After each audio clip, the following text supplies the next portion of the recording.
Hai saudara-saudaraku yang terkasih, salam sejahtera buat kita semua. Tolong dukung channel Kristiani Tube dengan subscribe dan nyalakan lonceng notifikasinya.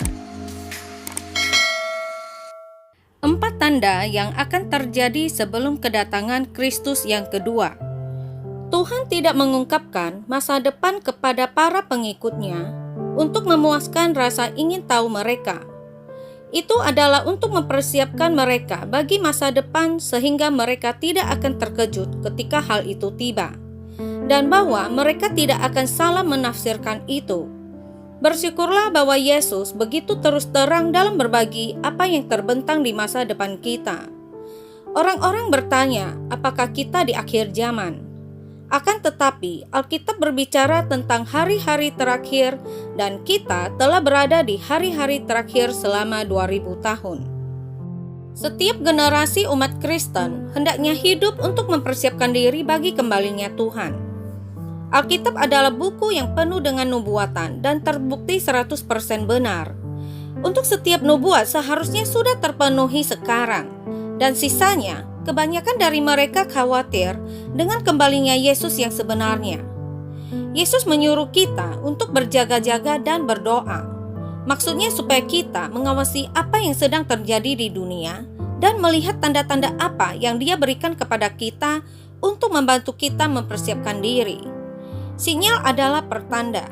Di Matius 24 ayat 3, ketika murid-murid bertanya kepadanya, "Katakanlah kepada kami, bila manakah itu akan terjadi dan apakah tanda kedatanganmu dan tanda kesudahan dunia?" Kemudian Yesus memberikan jawaban yang jelas dan gamblang. Kita dapat bersyukur kepada Allah bahwa Dia menanggapinya dengan terus terang. Dan di kitab Wahyu, Dia memberikan tanggapan yang jauh lebih terperinci dan komprehensif. Tetapi di sini, Dia memberikan ringkasan dari tanda-tanda yang akan mendahului kedatangannya. Murid-murid itu mendekati Yesus dengan diam-diam yang terdapat pada Matius 24 ayat 3-14. Ketika Yesus duduk di atas bukit Zaitun, datanglah murid-muridnya kepadanya untuk bercakap-cakap sendirian dengan Dia. Kata mereka, "Katakanlah kepada kami, bila manakah itu akan terjadi dan apakah tanda kedatanganmu dan tanda kesudahan dunia?" Jawab Yesus kepada mereka, "Waspadalah supaya jangan ada orang yang menyesatkan kamu. Sebab banyak orang akan datang dengan memakai namaku dan berkata, 'Akulah Mesias,' dan mereka akan menyesatkan banyak orang. Kamu akan mendengar deru perang atau kabar-kabar tentang perang. Namun berawas-awaslah, jangan kamu gelisah, sebab semuanya itu harus terjadi. Tetapi itu belum kesudahannya, sebab bangsa akan bangkit melawan bangsa dan kerajaan melawan kerajaan. Akan ada kelaparan dan gempa bumi di berbagai tempat. Akan tetapi semuanya itu barulah permulaan penderitaan menjelang zaman baru. Pada waktu itu kamu akan diserahkan supaya disiksa, dan kamu akan dibunuh dan akan dibenci semua bangsa oleh karena namaku. Dan banyak orang akan murtad, dan mereka akan saling menyerahkan dan saling membenci. Banyak nabi palsu akan muncul dan menyesatkan banyak orang.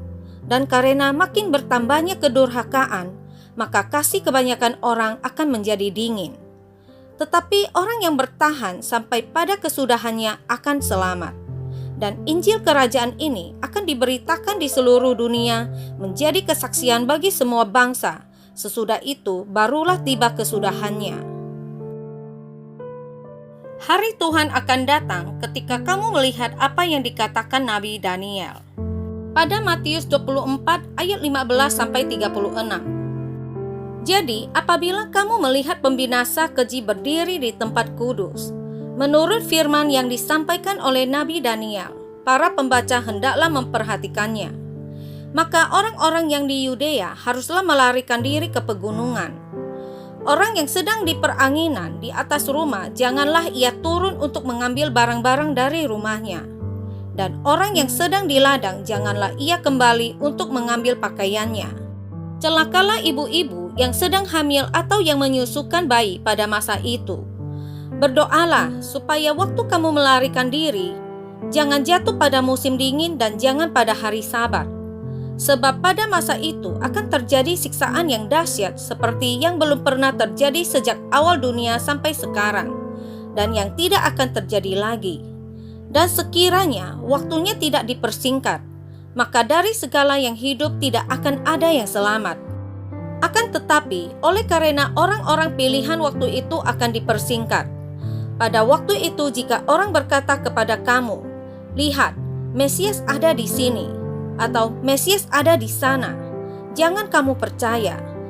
Sebab Mesias-Mesias palsu dan nabi-nabi palsu akan muncul, dan mereka akan mengadakan tanda-tanda yang dahsyat dan mujizat-mujizat, sehingga sekiranya mungkin mereka menyesatkan orang-orang pilihan juga.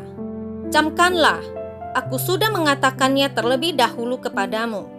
Jadi apabila orang berkata kepadamu, "Lihat, ia ada di padang gurun," janganlah kamu pergi ke situ. Atau "Lihat, ia ada di dalam bilik," janganlah kamu percaya. Sebab sama seperti kilat memancar dari sebelah timur dan melontarkan cahayanya sampai ke barat, demikian pula lah kelak kedatangan Anak Manusia.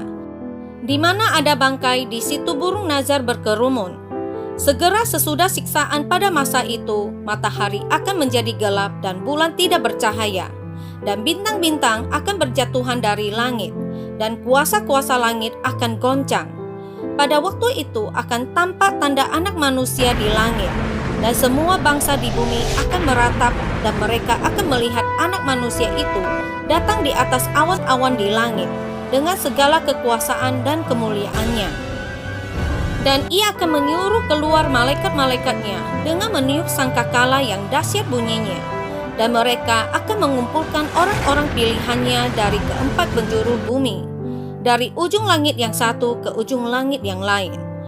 Tariklah pelajaran dari perumpamaan tentang pohon ara.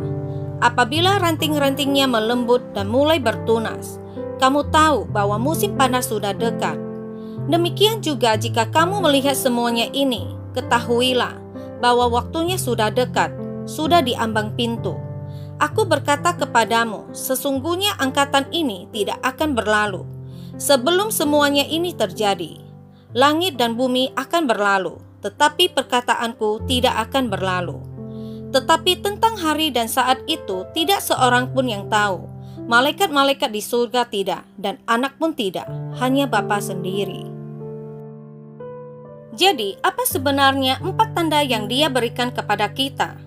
Yang pertama adalah bencana yang jelas di dunia, dan Dia menyebutkan misalnya peperangan, kelaparan, dan gempa bumi.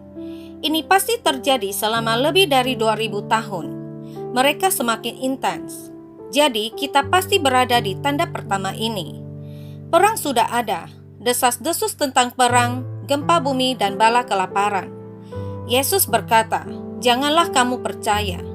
Dia mengatakannya lagi dan lagi. Ketika kita mendekati akhir zaman, bahayanya adalah penipuan baik di dalam maupun di luar gereja.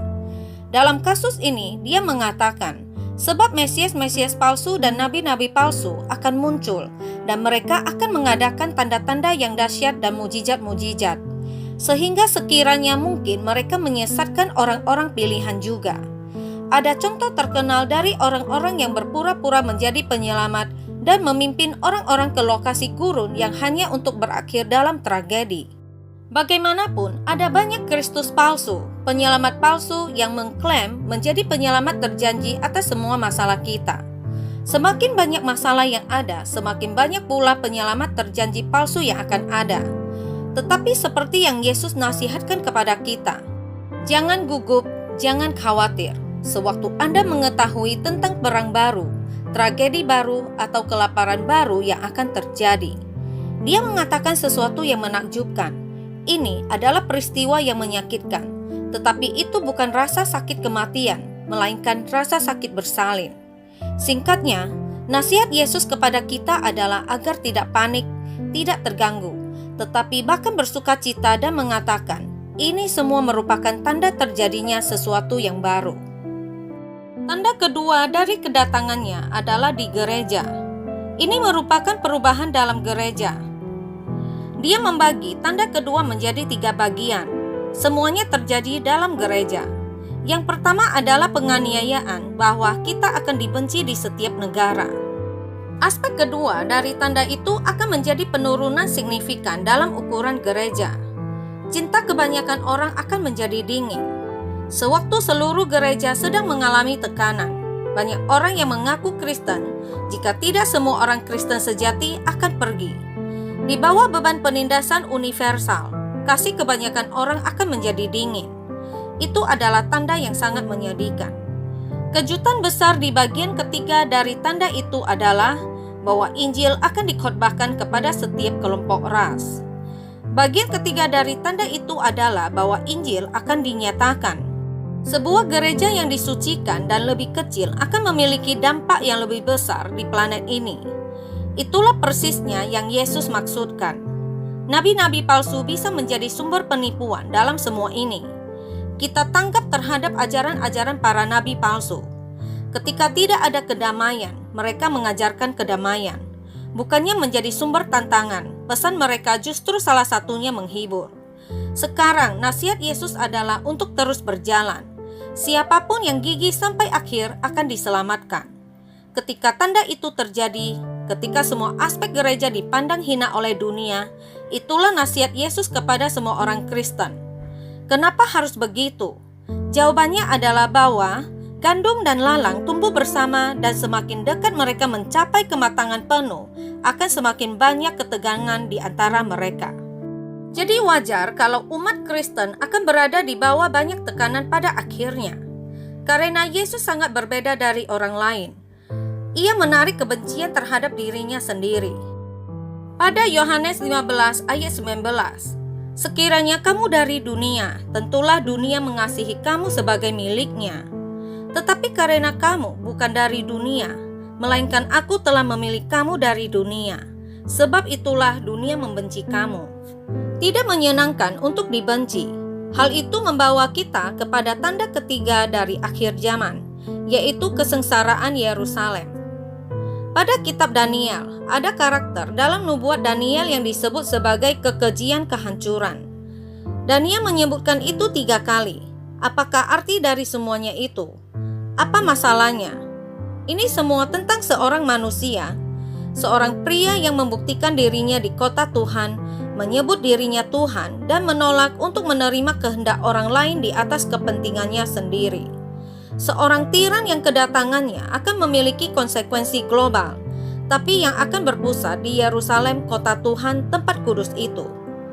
Kemudian Yesus mengatakan bahwa tanda keempat dari kedatangannya akan segera tiba setelah itu. Jadi kita akan tahu kapan dia akan datang. Kita akan siap ketika tanda itu datang. Apa yang akan terjadi adalah bahwa semua cahaya alami akan dimatikan. Matahari akan menjadi gelap. Bintang-bintang akan jatuh. Ada banyak nubuat tentang hal ini sepanjang sejarah Alkitab. Yesaya mengatakan pada bab 34 ayat 4, segenap tentara langit akan hancur dan langit akan digulung seperti gulungan kitab. Segala tentara mereka akan gugur seperti daun yang gugur dari pohon anggur dan seperti gugurnya daun pohon ara. Cahaya alami akan hilang, hanya menyisakan cahaya buatan untuk menerangi bumi. Matahari, bintang-bintang, dan bulan berhenti bersinar tepat sebelum itu terjadi. Allah mematikan terang surga untuk mempersiapkan nyala api dari kilat yang akan menandai kembalinya Dia. Kemudian Dia datang di atas awan kembali ke planet bumi, dan kita akan bertemu dengannya. Kita akan meraihnya di udara, dan itu sudah cukup.